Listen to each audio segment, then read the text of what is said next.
jadi semakin terang peristiwa ini dari penjelasan dari Pak Efes tadi sebagai orang yang dianggap paling berperan dalam peristiwa Duren 3. Dari beberapa kejadian penjelasan tadi itu sudah digambarkan apa yang menjadi motif peristiwa tersebut, kemudian latar belakang terjadinya peristiwa. Selanjutnya beberapa kejadian-kejadian yang coba digambarkan bahwa dia memang menyampaikan kepada kedua orang itu terkait dengan minta di backup. Kemudian kalau Joshua ketika dikonfirmasi melawan, maka apakah kalian berani menembak atau bagaimana kan?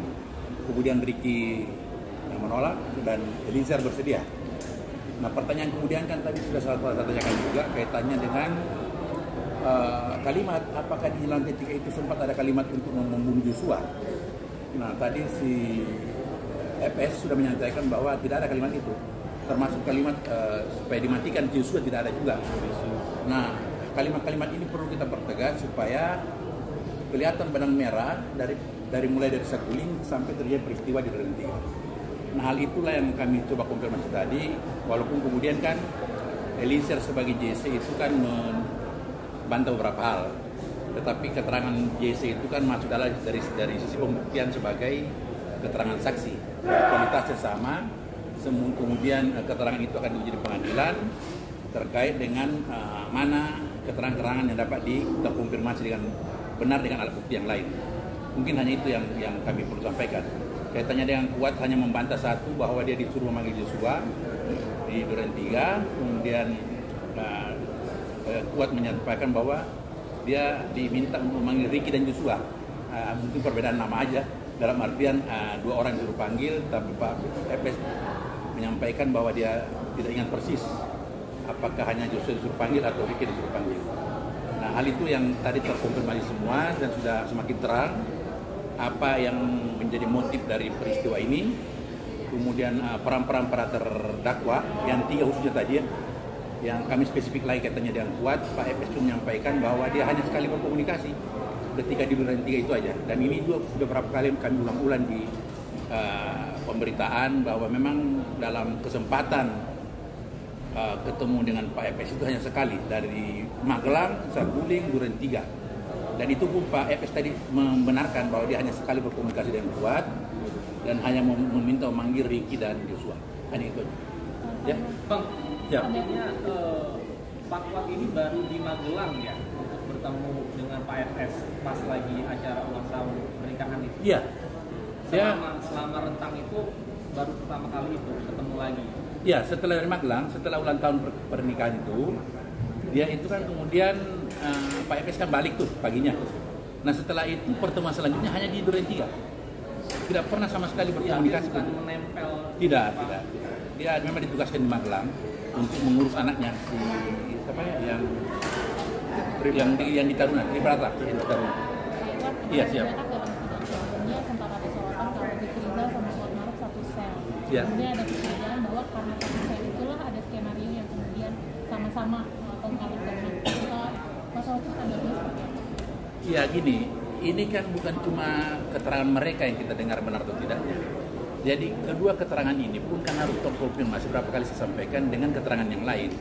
Tidak ada, ini kan bukan suatu cerita yang panjang, ini singkat. Dalam artian interaksi antara para terdakwa ini hanya butuh beberapa jam sehingga terjadinya peristiwa. Contoh misalnya dari Magelang ke Saguling itu kan tidak semobil mereka. Tidak ada hal yang bisa disepakati di sana. Termasuk ketika di Saguling. Di Saguling itu hanya ketemu dia pada saat duduk di depan dan kemudian Ricky datang membisiki si Richard dipanggil bapak. Nah, tidak ada komunikasi kemudian setelah itu ke Duren 3. Di Duren 3 pun itu kan yang ngajak si Ricky, kita antar ibu ke isolasi di Duren 3. Nah, interaksi mereka itu tidak banyak sehingga tidak ada hal yang perlu disepakati, yang perlu menyimpang atau membuat sesuatu cerita di lain daripada peristiwa sebenarnya. Tapi kalau faktanya satu sel sekarang dan kemungkinan ada kemungkinan dengan mereka. Betul. Kekhawatiran itulah saya kira mungkin yang dibaca oleh jaksa supaya pada saat pemeriksaan terdakwa nanti bisa dikonfrontir yang mana sebenarnya keterangan masing-masing berdiri sendiri kan gitu. Makanya jaksa berkepentingan memisahkan mereka untuk menjelang pemeriksaan sebagai terdakwa supaya akan dipertegas lagi apa sebenarnya cerita di balik semua peristiwa ini pada posisi masing-masing saksi. Nah, dalam artian saksi dan terdakwa ya. Nah, hal itulah yang mungkin dia khawatirkan jaksa. Tapi tadi minta dipisah. Dipisah, sudah dipisahkan. Ya, dipindahkan ke rutan Kejagung cabang Salemba. Berarti yang di Kejagung.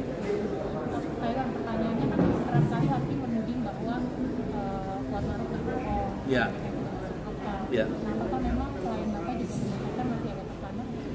Sama sekali tidak ada. Dari kemarin pun dia sampaikan bahwa apa yang disampaikan majelis hakim itu dia bohong dan sebagainya, itu kan harus ada konfirmasi balik lagi. Yang benar itu yang mana?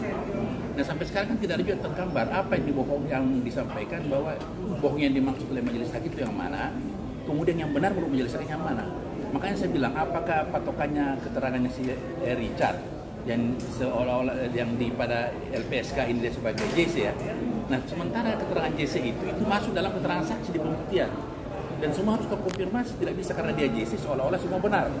Karena boleh jadi keterangannya itu hanya untuk melindungi dirinya atau melindungi sesuatu atau orang lain.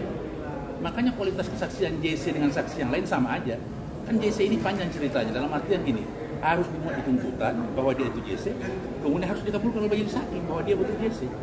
Sehingga dalam proses pemeriksaan itu keterangan dia sama dengan kualitas saksi yang lain, dan boleh juga dituntut sebagai pembuat keterangan palsu ketika terbukti sebaliknya, kan gitu. Nah, seperti itulah posisi keterangan JC ini, keterangan saksi sebagai JC. Jadi tidak serta merta ketika dia JC maka benar langsung keterangannya, karena keterangan itu setara dengan keterangan saksi yang lain. Dalam alat bukti dia keterangan saksi, tidak ada keterangan JC. Nah, seperti itu. Jadi hanya 3 keterangan terdakwa, keterangan saksi dan ahli, hanya 3 di alat bukti yang ada itu. JC sendiri harus dikonfirmasi lagi apa benar atau tidak, karena boleh jadi ulang tadi keterangan dia itu hanya untuk melindungi dirinya atau untuk melindungi sesuatu selain dirinya, kan gitu. Nah, hal itulah mungkin yang perlu dipertegas bahwa proses JC ini masih panjang yang harus tahap yang perlu dilewati. JC yang ada di LPSK itu perlindungan terhadap fisik dan psikis. Terkait keterangannya tetap harus menjadi pengadilan bahwa apakah itu benar atau tidak, kan gitu. Seperti itu, Mas. Ya, cukup ya.